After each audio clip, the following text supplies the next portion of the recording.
সরস্বতী পুজো আর হলুদ sari look create করব না তা কখনো হয়। তো আজকে যে শাড়িটা আমি ড্রেপ করা দেখাচ্ছি সেটা হচ্ছে কটন জামদানি।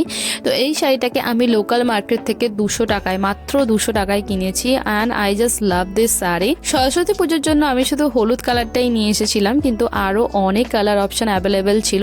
আর যদি বলো শাড়ির ফ্যাব্রিকটা কেমন, তাহলে কিন্তু বলবো শাড়ির ফ্যাব্রিকটা কিন্তু অনেকটাই বেশি সফট, কারণ অনেক রকমের জামদানি আছে যেগুলো কিন্তু অনেকটাই হার্ড ফ্যাব্রিকের হয়, কিন্তু এই ধরনের শাড়িটা কিন্তু অনেকটাই বেশি ম্যানেজেবল, আর কিন্তু পরেও আমি দেখলাম অনেকটাই বেশি সফট অ্যান্ড কমফোর্টেবলও।